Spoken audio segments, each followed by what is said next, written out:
Gracias a Ariel y a toda la gente que está presente acá, a la gente que organizó el evento. Me siento muy honrada de estar haciendo la apertura de esta hermosa jornada. Y vamos a hablar de mentalidad de crecimiento, que es un tema muy interesante, muy actual y muy necesario. Así que voy a compartir pantalla. Soy consultora hace muchos años, casi 21. Mañana cumplo 47, es mi último taller con 46 años. Y durante muchos años preguntábamos inicialmente cuando dábamos un curso de liderazgo, un curso de emprendedurismo, cualquier tipo de curso, la pregunta que era, ¿líder se nace o se hace? ¿Lo han escuchado alguna vez? ¿Líder se nace o se hace? Y me asombraba que mucha gente en esos talleres pensaba que uno podía nacer de cierta forma, que uno podía nacer como líder, que uno podía nacer como emprendedor. Y algunas personas poco a poco iban descubriendo que en realidad uno se puede hacer.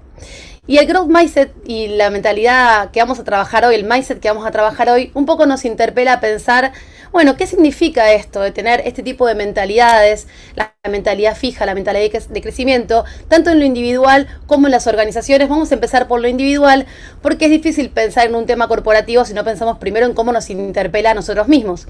Así que vamos a empezar con las definiciones. Básicamente la definición de mindset es una definición que acuña Carol Dweck. Es un libro muy interesante que se llamado justamente Mindset, que lo que ella plantea es que el punto de vista que adoptamos sobre nosotros mismos y sobre nuestras propias capacidades afecta la forma en que llevamos adelante las cosas que hacemos. Y puede determinar si podemos lograr lo que queremos ser y si logramos las cosas que valoramos. Este concepto básicamente lo que nos traslada son tres cosas que para mí son interesantes. Primero, descubrir que tenemos una opción, que la mentalidad solamente es una creencia y que esa creencia es muy poderosa, pero está en nuestra mente, razón por la cual podemos elegir cambiar. Podemos cambiar nuestra posición, tenemos la opción de ser como queremos ser. El segundo punto es que podemos aprender. Y respecto de esto las personas nacemos con deseo de aprendizaje, queremos aprender, pero con el tiempo pareciera que hay cosas que hacen que esto se desestimule. Yo tengo una hija muy pequeña, está en el nivel primario de educación y me acuerdo cuando yo le empecé a explicar matemática que veía cuentas como estas, por ejemplo, 5 más 5, ¿cuánto es? Y pensábamos con mi hija, bueno, hay una sola respuesta posible, que sería 10, ¿no? ¿Qué pasaría si a nuestros hijos les preguntaran, esto más esto es igual a 10? ¿Cuántas opciones tendrían para responder a esa pregunta? En gran parte el sistema educativo nos condiciona a tener que buscar la única respuesta, la respuesta correcta. Y esa búsqueda de la respuesta correcta, 5 más 5, ¿cuánto es?, desestimula muchísimo nuestra capacidad de aprendizaje. Y el tercer punto es que somos valiosos. Por lo tanto, si nos esforzamos y si queremos crecer, vamos a poder crecer y este cambio aumenta nuestro valor personal. Estos tres puntos son puntos que nos ayudan a entender justamente algo que, si hay en la sala muchos coaches, nosotros tenemos bastante claro, pero en general los líderes y las organizaciones no tienen tan clara, que es cómo puede ser que una simple creencia pueda transformar nuestra vida. Y en el paralelismo esta forma opera exactamente igual en la transformación organizacional. Podemos cambiar las creencias de las personas que componen las organizaciones para poder transformarlas. Y hoy vamos a tratar de bucear en estos conceptos. En principio lo que sabemos es que es cierto que estas creencias afectan nuestras capacidades y en particular afectan directamente las decisiones que tomamos respecto del aprendizaje, el esfuerzo que ponemos o que no ponemos en aprender a alcanzar los objetivos y la forma en que reaccionamos ante el éxito y el fracaso. Y estas tres cosas se ven afectadas por nuestro mindset. Carol Dweck plantea que hay dos mindset básicos. Uno es la mentalidad fija o el fixed mindset, le vamos a llamar en español para que sea más fácil, que es esta creencia de que nuestras capacidades están grabadas en piedra y tenemos la urgencia de probar una y otra vez cuánto valemos. Es un tipo de mindset que nos convierte en no aprendices, porque sentimos que nacimos con esas capacidades y que lo que tenemos que demostrar es que ya las tenemos. Sin embargo, la mentalidad de crecimiento lo que nos dice es que podemos cultivar a través del esfuerzo nuestras capacidades y que el verdadero potencial es totalmente desconocido. Es imposible prever cómo una persona con los años, con la pasión, el esfuerzo y el entrenamiento puede llegar en su mentalidad de crecimiento. Cuando pienso en la mentalidad de crecimiento, pienso mucho en una peli. No sé si les gustan las pelis. A mí me gustan mucho las pelis antiguas. Y en particular, de chica amaba esta película, no sé si la conocen, es El Mago de Oz. Y pensaba hace poco tiempo cuando la vi con mis hijos creo que por centésima vez, ¿qué le pasaba a Dorothy y a sus amigos, no? Tenían un deseo, querían ser cierta cuestión. Sin embargo, lo revelador de la historia del Mago de Oz es que estos 5 personajes descubren el verdadero poder que tenían ellos mismos en su interior a partir de recorrer por un camino de transformación.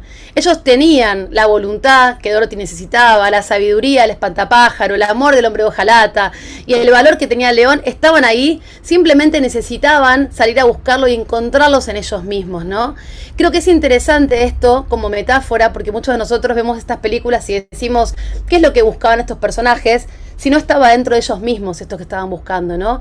En la mentalidad de crecimiento nosotros pensamos que internamente nosotros podemos empezar a recuperar aquellas cosas que deseamos y con esfuerzo, foco y trabajo lo podemos lograr.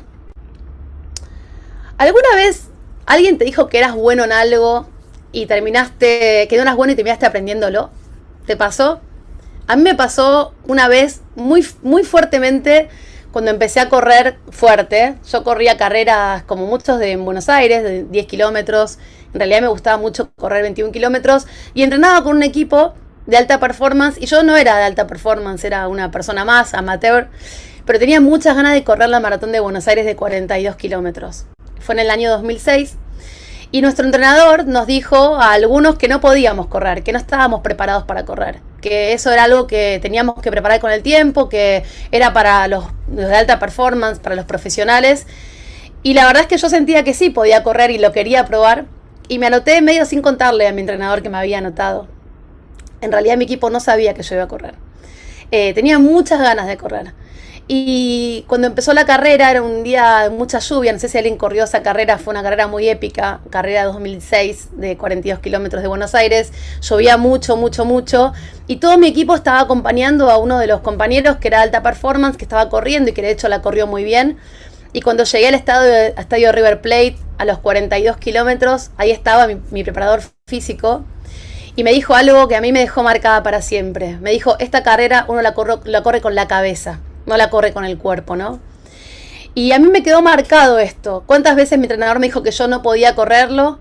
Yo me animé a correrlo porque sentía que podía. Y sin embargo el mensaje de mi preparador físico fue, lo corrís con la cabeza, ¿no? Lo corriste con tu deseo, lo corriste con tu esfuerzo, lo corriste con tu concentración y pudiste de alguna forma prosperar, avanzar ante una situación muy difícil porque tenías justamente esta mentalidad de crecimiento. Pensemos cuántas veces nos dijeron a nosotros mismos, otras personas, o incluso nosotros mismos nos dijimos que no éramos buenos para algo y finalmente terminamos aprendiéndolo y haciéndolo. Y ahí vamos a tener un montón de ejemplos sobre esto. Y les voy a poner un ejemplo de la vida cotidiana. Tuvimos uno de esos días que hay que borrar de la agenda. Tuvimos un grave error en el trabajo. Salimos de laburar, fuimos a la facultad, dejamos el auto en cualquier lado.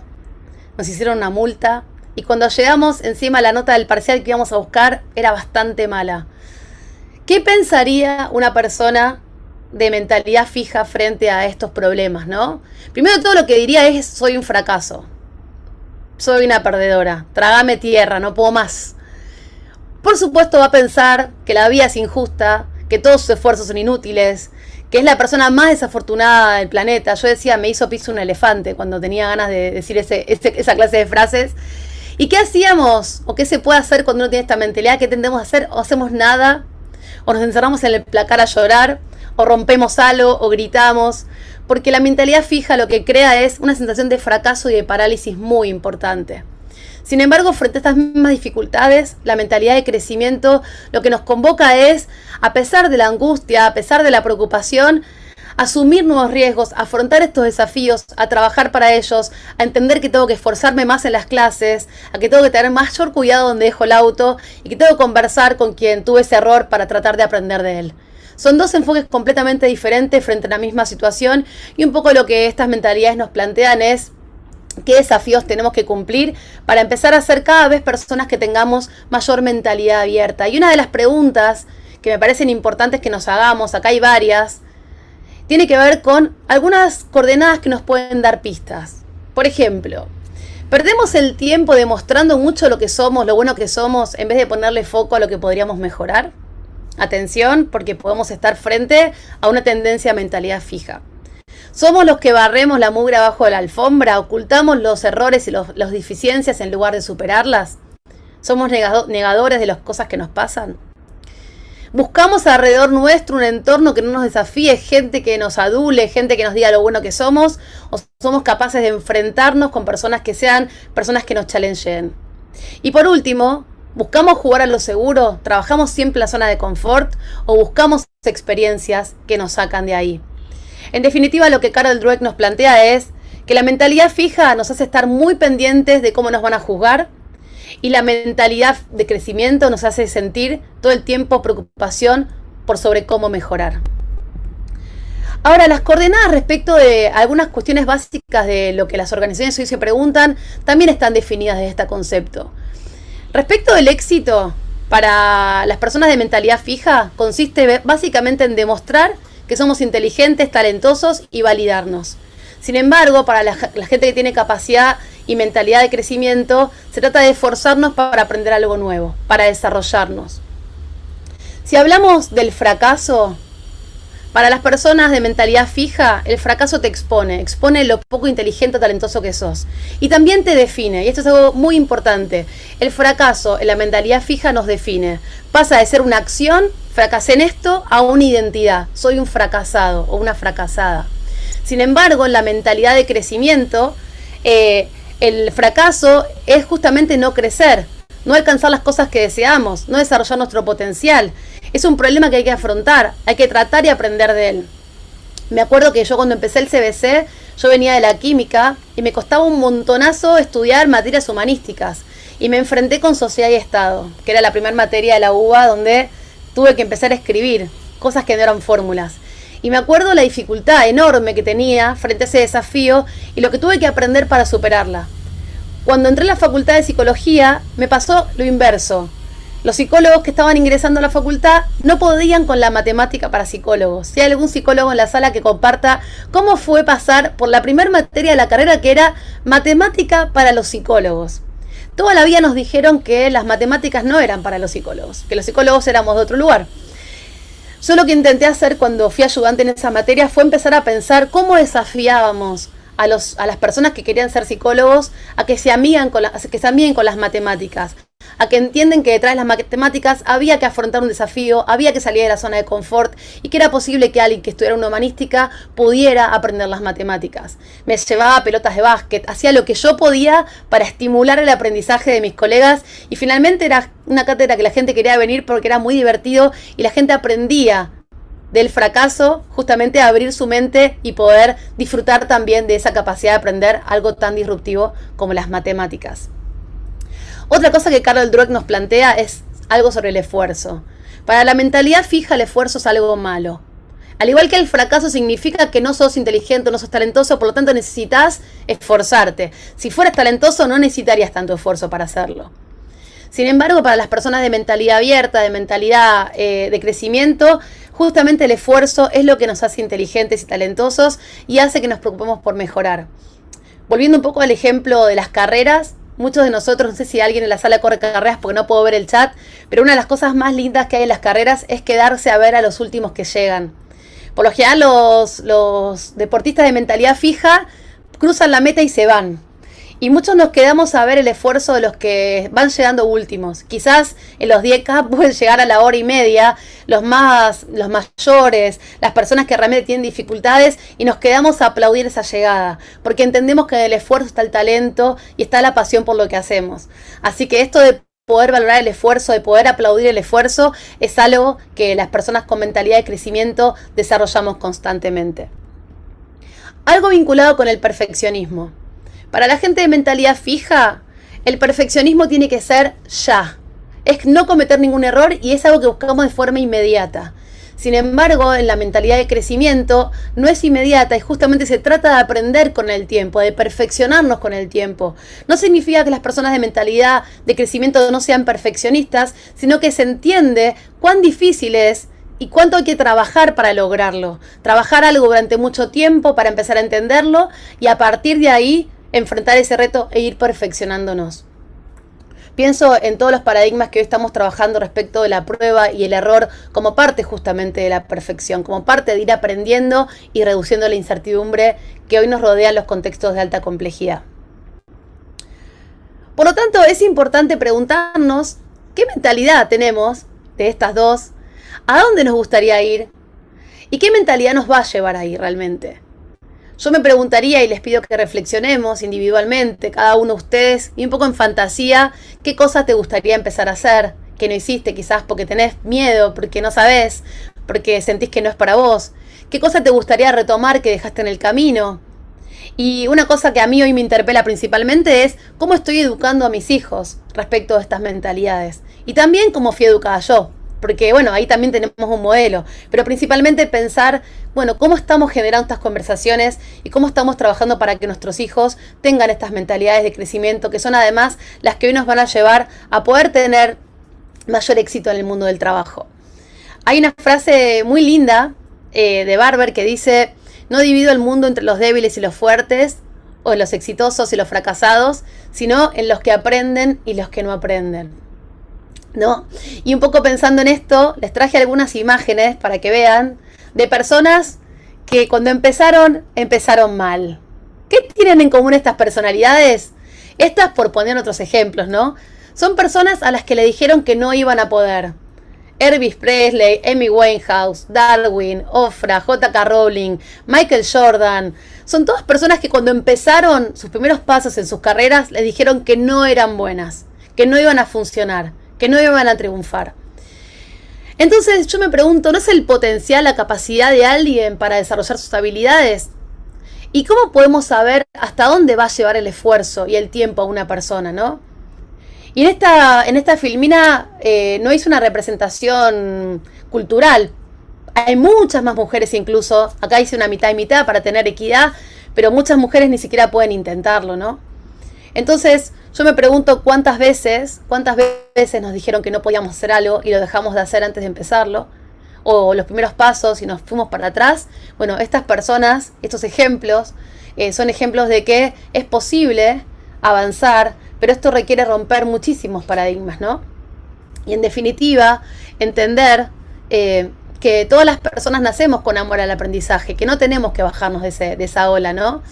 En definitiva, está buenísimo pensar en algún momento en que disfrutamos de algo, de practicar un deporte, de hacer algún baile, de aprender algo, un hobby, y se hizo difícil y lo abandonamos y nos bajamos del barco. Algo que empezamos y que el tiempo no nos daba, que nos parecía que estábamos aburridos, que nos sentíamos cansados porque el trabajo.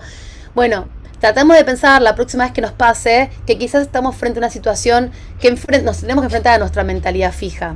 Pongamos esa situación, esa necesidad de aprendizaje en mentalidad abierta y pensemos cómo podemos conectar con eso para seguir adelante y ver si eso nos ayuda de alguna forma a superarlo. Por otro lado, es muy muy tentador en nuestra cultura occidental en particular crear un mundo en el que seamos perfectos. Y la idea es poder de alguna forma destruir esta burbuja, ¿no? Es tentador encontrar amigos que nos adulen, parejas que nos amen, contratar personas que sean parecidas a nosotros, pedir feedback. En ese sentido, es importante pensar que quienes nos rodeen no sean devotos de nosotros mismos, que nos ayuden a ser críticos, que nos ayuden a hacernos preguntas, que nos ayuden a cuestionarnos. Entonces, en algún punto también es importante cuando creamos nuestro mundo de relaciones, crear un mundo que sea realista, que nos ayude a poner los pies en la tierra. Frente a la adversidad, mayor conexión. ¿Hay alguna vez en tu pasado alguien que te midió? ¿Alguna nota de examen? ¿Alguna persona que te echó del trabajo, que te desvinculó porque no eras buena? No sé, ¿alguna vez hiciste algo que fue deshonesto? No importa lo que sea. Concéntrate en esto y sentí, más allá de la emoción, de la frustración y de la angustia, ¿qué pudiste aprender de esto? Frente a la adversidad tenemos que lograr activar nuestro modo pregunta. Preguntarnos, ¿qué aprendí de esa experiencia? Preguntarnos, ¿cómo puedo utilizar esta experiencia para crecer? Y llevarte con vos en ese momento de reflexión preguntas que te ayuden a lograr estar más conectada con vos misma o con vos mismo. Y por último, para confrontar el bajón, la espada del optimismo. ¿A qué se refiere con esto? A intentar cada vez que estamos deprimidos, justamente o enojados o frustrados, en pensar en el aprendizaje, en el desafío, en poder confrontar los obstáculos obstáculos, en pensar en las veces que nos paramos frente a la adversidad y no la adversidad como un lastre, y ver qué nos pasa con todo esto. Todos estos conceptos que acabamos de conversar tienen que ver con el plano individual. Y en las organizaciones, ¿cómo funcionan estas mentalidades? ¿Cómo es que funciona todo esto en el mundo organizacional? Y lo que Carol Dweck nos dice en el mundo organizacional, en las escuelas, en las familias, es que funciona exactamente igual. Por tanto, yo les traigo algunos conceptos y algunas ideas que me gustaría compartir con ustedes sobre cómo se puede atravesar la transformación de la mentalidad en las organizaciones. Y quiero recomendarles especialmente un artículo de la Harvard Business Review de Gino y Stat que se llama Why Organizations Don't Learn. ¿Por qué las organizaciones no aprenden? Y parte de lo que vamos a compartir a continuación tiene que ver con algunos insights y algunos consejos que parten de este artículo. En principio, lo que ellos plantean y lo que plantea Carol Dweck es que cuando las empresas no aprenden es porque hay un montón de sesgos que están operando. En principio, organizaciones que se centran demasiado en el éxito, que actúan con demasiada rapidez, que se esfuerzan porque las personas se encajen en cierto estándar, en cierto modelo y que confían demasiado en la expertise. Vamos a ver cómo cada uno de estos sesgos plantean diferentes estrategias posibles para poder afrontarlo. En principio hay un desafío que es el miedo al fracaso. El fracaso puede desencadenar en las organizaciones mucha frustración y en particular cuando hay una cultura donde ese miedo al fracaso está legitimada, bueno, justamente las personas cuando tienen problemas lo que hacen es evitar o ocultar los errores debajo de la alfombra. Y esta tendencia se acentúa mucho más cuando existe una cultura organizacional donde hay un miedo al fracaso. En las estructuras donde los proyectos no tienen tiempo, dinero para experimentar y justamente se fijan siempre un plan, o sea, culturas que no son ágiles en particular, siempre habilitan a las personas a asumir mucho menos riesgos, por lo tanto el miedo al fracaso es una gimnasia de un músculo muy debilitado. Cuando nosotros no estamos acostumbrados a experimentar y hacemos siempre lo mismo, cuando fracasamos es demoledor. Sin embargo, cuando estamos en culturas donde nos estimulan a experimentar, a probar cosas nuevas, y experimentar tiene como consecuencia que las cosas pueden salir bien, pero también las cosas pueden salir mal, aprendemos de ese error y el experimento nos ayuda a seguir aprendiendo. Entonces, atención con empresas con culturas donde hay poco nivel de experimentación, trabajamos mucho en la zona de confort y las personas están muy atemorizadas a la hora de cometer errores porque están acostumbradas y su músculo de experimentación y aprender del error está súper debilitado. Otro de los desafíos, obviamente, es el desafío de detectar la mentalidad fija. Cuando vemos organizaciones donde las personas tienen que parecer inteligentes y ven el fracaso como algo que hay que evitar, en particular cuando vemos que se limita la capacidad del aprendizaje a solamente evaluar el buen rendimiento y no se fija en el potencial de las personas, atención porque ahí tenemos un gran desafío en las organizaciones. También hay otro desafío que es el exceso de confianza en el rendimiento anterior. ¿Sí? Es eso de a la hora de tomar decisiones, pensar cómo lo hicimos antes. Culturas donde se ha perdido la curiosidad, donde se ha perdido el compromiso y la determinación, que son 4 elementos que de alguna forma conforman el potencial, junto con la perspicacia, con la viveza, hace que tomemos decisiones siempre en base a cómo lo hicimos antes. Y si no funcionó, peor todavía. Si funciona, no lo toques, como se dice en las plantas industriales. ¿Para qué vamos a cambiar lo que está funcionando? Bueno, este exceso de confianza en cómo lo venimos haciendo, esta inercia, hace que las mentalidades sean muy fijas y la gente no se anime justamente a poder tener curiosidad, compromiso y disciplina a la hora de empezar a desarrollar su potencial y aprender. Y por último, el sesgo de atribución, pobres gatos negros, que siempre se les atribuye este sesgo como imagen, pero bueno, son culturas donde cuando las cosas salen bien, el éxito se les atribuye a los éxitos de las personas que lo hacen, a su brillantez, a su habilidad fuera de serie. Sin embargo, cuando fracasan, esto tiene que ver con la mala suerte, con el mercado, con la macroeconomía. Es un fenómeno conocido como sesgo de atribución y realmente es un sesgo que dificulta muchísimo el aprendizaje. Las personas no reconocen que el fracaso fue resultado de sus propias acciones, por lo tanto no aprenden de los errores. Ahora, hay algunos caminos a recorrer. Hay muchos caminos a recorrer, como estas autopistas que ustedes ven acá. Y obviamente pensamos en los líderes y pensamos en cada uno de nosotros como posibles transformadores de nuestro entorno, de la gente que nos rodea, con algunos mecanismos, con algunas técnicas que nos pueden ayudar de alguna forma a adoptar la mentalidad de crecimiento, centrarnos en el potencial y superar justamente este sesgo de atribución. Y uno de ellos es desestigmatizar el fracaso.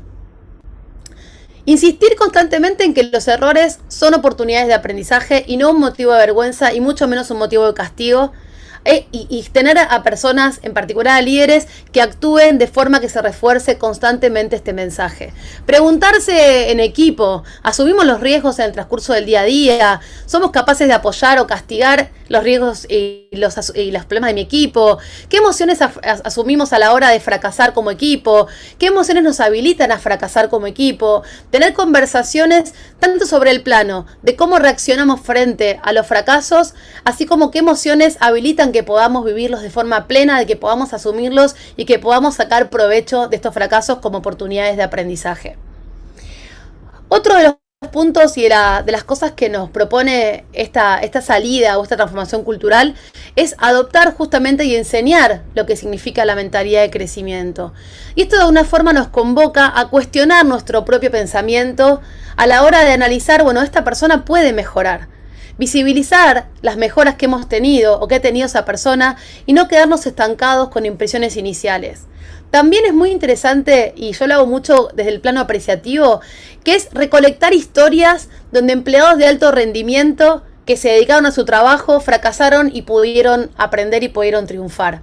El otro día estaba en una conferencia donde el CEO de la compañía contó un gran fracaso de la compañía, donde él fue protagonista cuando era comercial y así todo había podido con los años ser el director general de la compañía en Argentina. Cómo estos ejemplos de poder generar historias, de poder contarnos historias, hacer un buen storytelling donde podamos mostrar cómo los errores son parte de un aprendizaje y no son castigados, o por lo menos son motivo de aprendizaje resiliente, también es muy interesante a la hora de empezar a enseñar esta mentalidad de crecimiento. Y por último, cuando revisamos el desempeño, tanto de forma formal como informal, poder conversar y reforzar comentarios justamente sobre el valor del esfuerzo y no solamente sobre el desempeño. Hablar sobre el esfuerzo, hablar sobre el día a día, hablar sobre lo que nos cuesta remar las complejidades, también es algo que nos ayuda a posicionar la mentalidad de crecimiento como un tema clave a la hora de pensar en cómo promoverlo en nuestros equipos. Obviamente las personas a las que se les enseña todo esto ven mucho más claras las oportunidades de mejora. Otro punto es tener en cuenta el potencial. Y cuando hablamos de tener en cuenta el potencial y hablamos de sacar estas primeras impresiones de la persona, también hablamos un poco de a quién estamos contratando en las organizaciones. Muchas veces uno va a una organización y se encuentra con que los perfiles son muy parecidos al jefe, ¿no? Y nosotros pensamos que de alguna forma tenemos que lograr en el potencial también promover la diversidad. La diversidad nos ayuda a la hora de empezar a pensar en la mentalidad de crecimiento, a buscar apoyo a la hora de buscar complementariedad, curiosidad y como líderes también tener más tendencia a responder con preguntas que dando respuestas. Empezar a dejar de ser de alguna forma proveedores compulsivos de respuestas cuando las personas nos preguntan cosas, sino devolver una pregunta que ayuda a que el otro pueda tomar decisiones. Y aunque estas decisiones sean decisiones que no están alineadas con nuestras propias decisiones, poder darles la libertad a los otros de poder probar, de poder experimentar. Mirar el semillero también es clave, ¿no? Empezar a mirar a las personas que no entran en el radar de la línea, que no son las que me elige el supervisor, el jefe o el gerente cuando le pregunto quién es la persona de más potencial.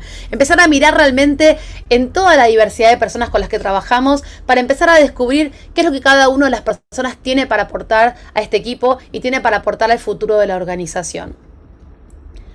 Otro de los puntos interesantes que ayuda a promover la mentalidad de crecimiento, y muchos de nosotros sufrimos de eso muy a menudo, es tratar de prevenir el agotamiento. El agotamiento no es realmente muy buen amigo de la mentalidad de crecimiento y las personas que están muy cansadas difícilmente puedan tener tendencia a aprender muchas cosas o aplicar las que ya saben. Hay un montonazo de estudios del año pasado de la pandemia de contagios de médicos que por cansancio, por agotamiento, dejaban de tener en cuenta medidas de seguridad muy básicas a la hora de prevenir la enfermedad, como el lavado de manos, ¿no? Como uno, cuando está muy cansado, deja incluso de aplicar lo que ya sabe, ¿no? Y mucho menos podemos pedirle a alguien que está totalmente agotado que aprenda. Hay que tratar de prevenir el agotamiento, hay que tratar de lograr el equilibrio, porque las mentalidades de crecimiento necesitan tiempo de reflexión y una cabeza que pueda estar dispuesta a sostener la atención propia de aprender desde el error también. Y esto va de la mano de algo muy importante. La agilidad es uno de los 4 puntos cardinales de la agilidad, ¿no? El corazón de la agilidad nos dice, los equipos tienen que poder reflexionar. Si estamos todo el tiempo activos, si estamos todo el tiempo haciendo, ¿cuándo tenemos realmente tiempo para reflexionar, para parar la pelota, para entender qué hacemos bien, qué podemos mejorar, qué hacemos mal? Yo me acuerdo cuando yo empecé, uno de mis primeros trabajos, un jefe me dijo a mí, no te pago para pensar, no te pago para reflexionar. Y cuánto de eso cambió con el tiempo, con los años, ¿no? Yo creo que hoy por hoy nosotros podemos habilitar a que todos tengan espacios de reflexión y que todos tengan espacios de toma de decisiones, con estructuras liberadoras que son herramientas muy valiosas a la hora de pensar las dinámicas de transformación. Hay una estructura liberadora que se llama 15%, que lo que hace es preguntarnos qué cosas podemos hacer distintas, sin más recursos ni permisos, para mejorar nuestro trabajo. Si todos nosotros pudiéramos tener un espacio para definir nuestro 15%, seguramente las organizaciones serían organizaciones con mucha más mentalidad de crecimiento. Recuerden, un 15% que nos interpela a decidir y a pensar y asumir un riesgo distinto. ¿Qué cosas puedo hacer sin pedirle permiso a mi jefe, sin tener que tener más recursos de los que hoy tengo, para mejorar mi trabajo? Para eso tenemos que tener pausas para pensar solos y también para pensar con otros. Y en definitiva también tenemos que poder fomentar la reflexión después de hacer. Porque una cosa es reflexionar mientras que estamos haciendo, parar la pelota, mirar el arco para saber dónde voy a patear. Y la otra es, bueno, cómo reflexionamos y aprendemos después de haber jugado el partido, ¿no?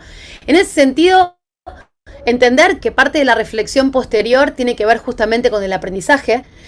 Significa ser honestos con nosotros mismos. Significa poder valorar la importancia de poder pensar con otros.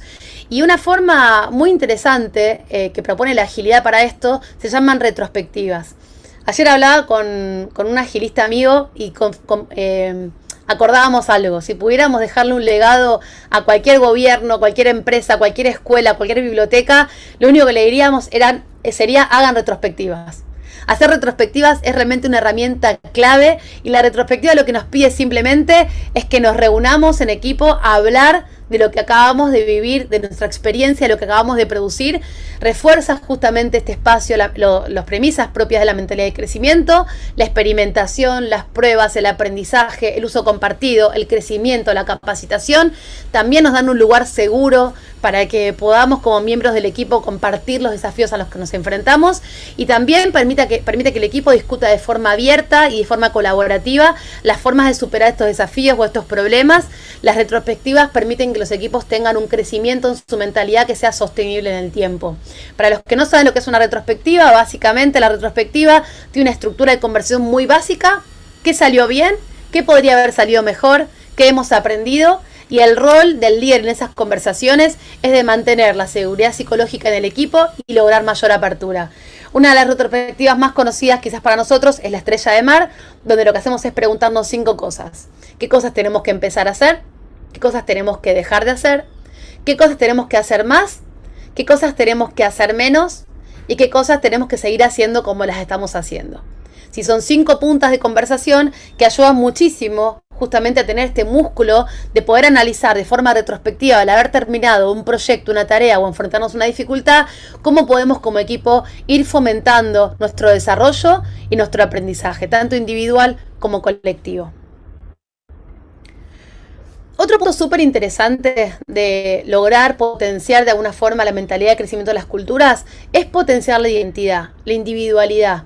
Algo ya compartí antes, pero me parece importantísimo poder desarrollar esto.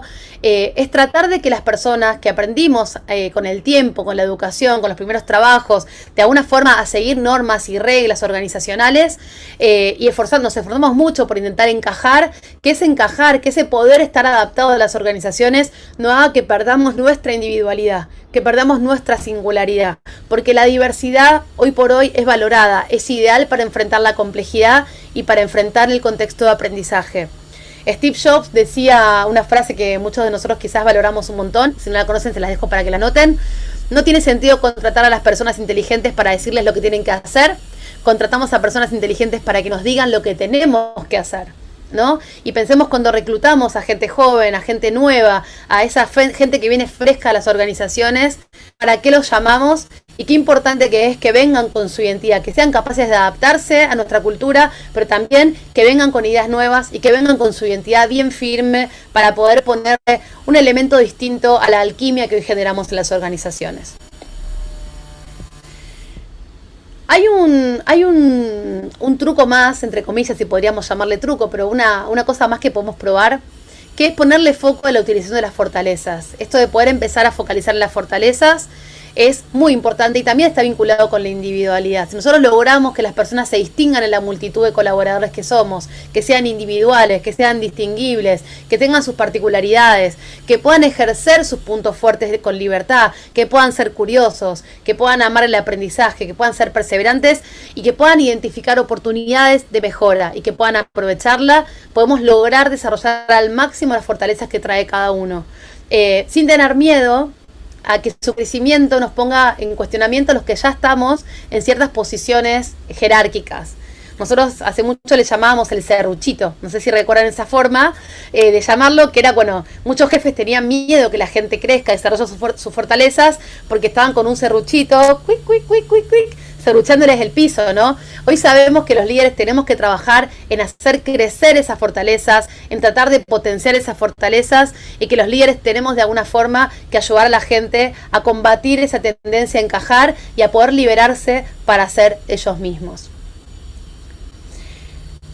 Y para eso tenemos que también estimular los puntos fuertes, y hay una técnica que yo quería compartirles, ahora les voy a compartir su nombre, se llama Positive Gossip, es en inglés, es una estructura liberadora que está todavía en estudio, pero las veces que yo las he hecho en transformaciones culturales han sido experiencias muy lindas, y es poner a la gente de un equipo en una ronda, y bueno, en este caso sería virtual, las breakout rooms, de forma azarosa, las metemos en las breakout rooms en parejas, y la primera vuelta les pedimos que en esa primera vuelta las personas compartan algo positivo sobre cualquier persona que está en la sala en el día de hoy.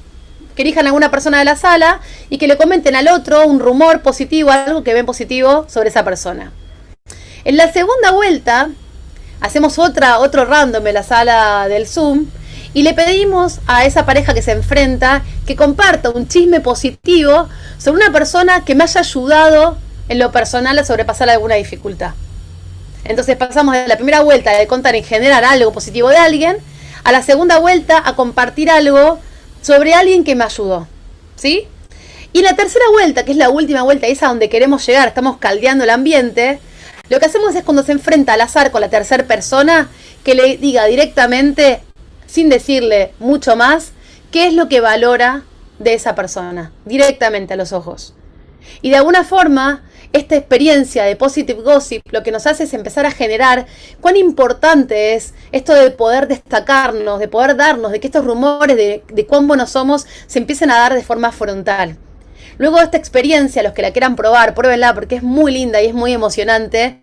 En un plenario nos preguntamos qué pasó, qué notamos, qué es lo que pasó en las diferentes rondas y cómo llegamos a ese momento del reconocimiento frontal, del Positive Gossip cara a cara, cuando estamos frente a la persona que tenemos que decir, bueno, y ahora, ¿qué te digo? ¿Qué es lo mejor que tengo? ¿Cuál es el punto fuerte que te quisiera decir? Otra técnica que usamos en la agilidad son los cudos. Los cudos son tarjetas donde de alguna forma reconocemos, ya sea en un buzón, en una pared o simplemente en una ronda de cudos, qué es lo que más valoro del otro frente a una dificultad, frente a un tema que estemos trabajando, cómo reconozco y agradezco al otro por estar, por ser parte del equipo. Y eso es algo que también es súper interesante a la hora de trabajar en esto de estimular los puntos fuertes, reconocerlos, nombrarlos, agradecerlos, también es una forma de generar una cultura que nos ayude a generar una mentalidad de crecimiento. Y por otro lado, algo muy importante es poder tener una cultura donde podamos hablar sobre la seguridad, los riesgos, implicar a los equipos también en las conversaciones, poder empezar a hablar abiertamente con los equipos cuando vemos que va a haber un problema y poder debatir con ellos qué podemos hacer. Una de las tendencias más fuertes de la agilidad se llama Modern Agile, y la agilidad moderna tiene uno de los 4 puntos más importantes, es hacer de la seguridad un prerequisito antes de empezar a trabajar. Poder hablar con los equipos frente a un desafío antes de empezar y compartir, bueno, qué problemas que pensamos que podemos enfrentar, qué riesgos tenemos que mitigar, cómo cuidamos el tiempo, cómo cuidamos la información, cómo cuidamos la plata, cómo cuidamos la salud, cómo cuidamos nuestras relaciones como equipo, cómo cuidamos nuestra reputación antes de empezar. Esas conversaciones también ayudan a generar una oportunidad de abrir la mente a una mentalidad de crecimiento. Y hay un par más que me gustaría compartir, ya son un montón, pero bueno, alguna va a servir y si las aplicamos todas en simultáneo, realmente son una bomba de crecimiento para las organizaciones, que es pensar la expertise como un constructo multidimensional. ¿Qué significa esto? Que la expertise no solamente va a tener que ver con los títulos, con los grados, con los años de la experiencia, sino con los diferentes tipos de experiencia que tenemos. Inclusive, tener en cuenta que cada uno mira la realidad compleja desde un punto de vista distinto. Tuve la oportunidad la semana pasada de trabajar en un Agile Coach donde había una persona de contacto con los clientes directa que hablaba con el director general y le compartía lo que veía, ¿no? Cuánto de la expertise está puesta en las personas que trabajan en puestos de contacto directo, ¿no? Entonces, de alguna forma empezar a cuestionar el sesgo de la expertise. Todos somos expertos cuando estamos trabajando y de alguna forma para mejorar lo que hacemos está buenísimo poder poner al servicio lo que aprendimos en la facultad, lo que aprendimos en nuestro año de trabajo y también lo que vemos en el día a día, porque eso también es una muy buena fuente de expertise, el poder relacionarnos con lo que estamos viendo en el día a día. Y de alguna forma que los equipos puedan apropiarse de los problemas que los afecten y ayudar a la rotación, que es algo que en cualquier proceso de transformación cultural siempre sale como un pedido explícito. La gente quiere ir a trabajar un día a otro sector, quiere ir a compartir un día con quien se pelea todo el tiempo para ver cómo trabaja, qué dificultades tiene, cómo es que suceden las cosas, quiénes son, machear cara con nombre del mail. Realmente el encuentro de rotaciones variadas, donde podemos compartir momentos puntuales, genera muchísima empatía y fomenta mucho la capacidad de tener mentalidad de aprendizaje y mentalidad de crecimiento, porque al entender cómo trabaja el otro, qué le preocupa, tener esas conversaciones en el puesto de trabajo ayuda muchísimo a poder abrir la cabeza y a poder empezar a aprender cómo me relaciono mejor quizás con áreas donde hoy tengo muchísima fricción. ¡Aplausos, señora! Y el empoderamiento, que los líderes sean capaces de habilitar a otros para actuar. Estamos hablando de un modelo donde si nosotros no dejamos que la gente se sienta habilitada, es muy difícil poder generar una mentalidad de crecimiento, aprender, valer la pena cada esfuerzo que hacemos y realmente querer salir de la zona de confort. ¿Qué le pasa a las organizaciones cuando aplican estas técnicas y otras para tener mentalidad de crecimiento? Miren las estadísticas. En principio, el estudio de ley de Stanford dice que el 47% de las empresas que trabajan en transformar las organizaciones de mentalidad fija en mentalidades de crecimiento logran aumentar en un 47% los niveles de confianza entre sus pares, logran aumentar el sentido de pertenencia, logran aumentar la percepción de que su organización es innovadora y logran aumentar la afirmación de que la organización apoya a que las personas asuman riesgos. Y en un contexto como el que hoy vivimos, todos son preguntas. Por lo tanto, las personas tienen que animarse a probar cosas nuevas. En ese sentido, realmente, además, culturalmente, las encuestas de LinkedIn, hubo una encuesta muy importante, dijo que el 47% de personas tienen menos posibilidades de estresarse cuando trabajan en culturas de growth mindset, el 39% de personas se sienten mucho más productivas y exitosas, el 23% está dispuesto a asumir nuevas responsabilidades adicionales y el 21% se sienten mucho más confiados y felices a partir de la transformación cultural.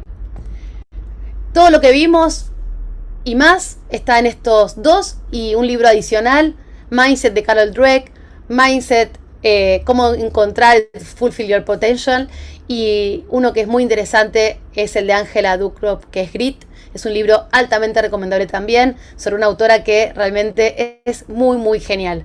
Así que yo los invito a que puedan empezar a reflexionar primero sobre qué tipo de organización hoy tenemos, cómo es la cultura de mi organización y cuáles son los primeros pasos que podemos empezar a dar para empezar a transformar la cultura. ¿Por dónde podemos empezar con todo esto que acabamos de conversar?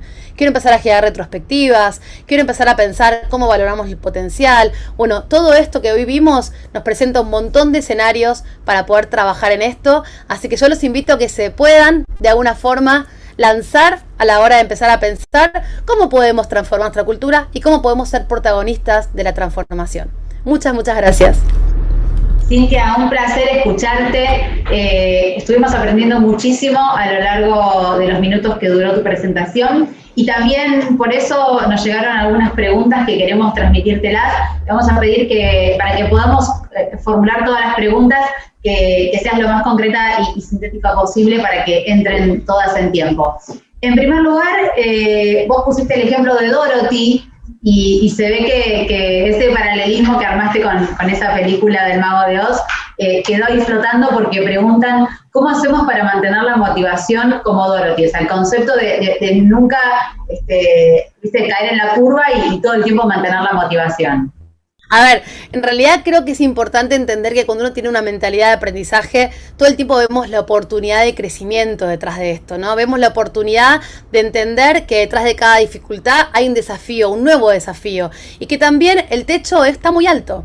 Digo, entender que realmente una vez que lo logramos tenemos un nuevo desafío por comenzar y creo que eso también es muy interesante, esto de entender que estamos en una evolución constante y que nosotros somos protagonistas de nuestra propia transformación y que en realidad el aprendizaje es un camino. No es un lugar donde llegamos, es un camino como el que el Dorothy trabajaba, ¿no? Un camino largo y un camino donde podemos ser además protagonistas. Gracias. También otra pregunta que nos llega y que tiene que ver con la diferencia que marcaste entre lo individual y las organizaciones y cómo se quiebra entonces el paradigma de esos sesgos de los cuales vos fuiste enumerando y cómo se hace para quebrar los paradigmas que cuestan en uno y más en una organización. Bueno, se empieza por uno, por eso empezamos por el uno. Primero de todo es entender que la cultura organizacional la hacemos entre todos. No es que la cultura organizacional es algo que está fuera de nosotros, sino que somos nosotros mismos los que somos protagonistas de la cultura. Razón por la cual, si todos empezamos de alguna forma a plantearnos un camino de transformación donde vamos empezando a cambiar nuestras preguntas, empezamos a cambiar nuestras propias percepciones, empezamos a en vez de dar respuesta, empezamos a hacernos preguntas, empezamos a generar reuniones retrospectivas. Si empezamos a dar primeros pasos, posiblemente entre todos podamos ir transformando esta realidad. La realidad no se transforma de un día para el otro, también es un proceso, pero sí empieza por entender que nosotros somos la cultura. Cuando uno dice, no, porque mi empresa, la gente es muy cuadrada, y porque mi empresa no se valora, ¿qué tenés que ver con todo esto, no? ¿En qué te hombro todo el tiempo esto que estás diciendo? Esto de hacernos cargo de que nosotros somos las organizaciones, que nosotros somos la cultura y que si todas las personas damos algún paso hacia ahí, posiblemente incluso mañana mismo ya estamos hablando de que estamos frente a otra realidad organizacional. Y esto es progresivo e es incremental. Otra pregunta que tenemos y que también tiene que ver con el mundo organizacional, ¿cómo podemos ayudar a los colaboradores para prevenir el agotamiento, que fue uno de los temas que también abordaste, y poder justamente fomentar y generar estos espacios de reflexión y de no caer también en la curva del agotamiento? Bueno, yo creo que primero de todo es importante visibilizar que cuando uno está agotado no aprende e incluso puede aflojar en prácticas que ya están sistematizadas. Digo, que la capacidad de cometer errores y la capacidad de dejar de aprender con es algo que es muy frecuente, razón por la cual está bueno visibilizarlo, empezar a pensar en hacer pausas activas, en poder empezar a pensar que en la agenda tenemos que tener tiempo de reflexionar, de parar la pelota. Yo creo que en principio ser conscientes de qué impacto tiene esto, entendiendo además que hoy con el teletrabajo y con todo este contexto pandémico, las jornadas se han extendido, se está reconfigurando la relación de trabajo en la virtualidad, hay muchas empresas que están empezando a entender que no pueden mandarte mails a las 11 de la noche, un sábado a las 9 de la noche, que por más que estemos conectados, en realidad tenemos una vida que tenemos que poder equilibrar. Entonces, creo que es todo un trabajo en principio de visibilizar, conversar sobre esto, poder empezar a gestionar con los líderes la puesta de límites a las jornadas extendidas, pero además de alguna forma poder empezar a entender qué consecuencias tiene tanto el agotamiento como el burnout en su extremo, digamos, a la hora del aprendizaje. El agotamiento frena la capacidad de aprender. Y es algo que tenemos que asumir. Si nosotros queremos una organización que aprenda, tenemos que empezar a plantearnos seriamente cómo hacemos para reducir o por lo menos para controlar de alguna forma este nivel de agotamiento que hoy muchos de nosotros tenemos. Y también preguntan cuál es el nombre de la persona de la estrella de 5 puntas que nombraste a lo largo de retrospectiva, digamos, en tu presentación. Es que no sé quién es el autor de la retrospectiva, porque es algo que tengo tan incorporado como una cosa que está como casi en mi ADN, así que no sé, podríamos averiguarlo. No sé si hay un autor definido para la retrospectiva Estrella de Mar, pero si la buscan y ponen retrospectivas Estrella de Mar la pueden encontrar.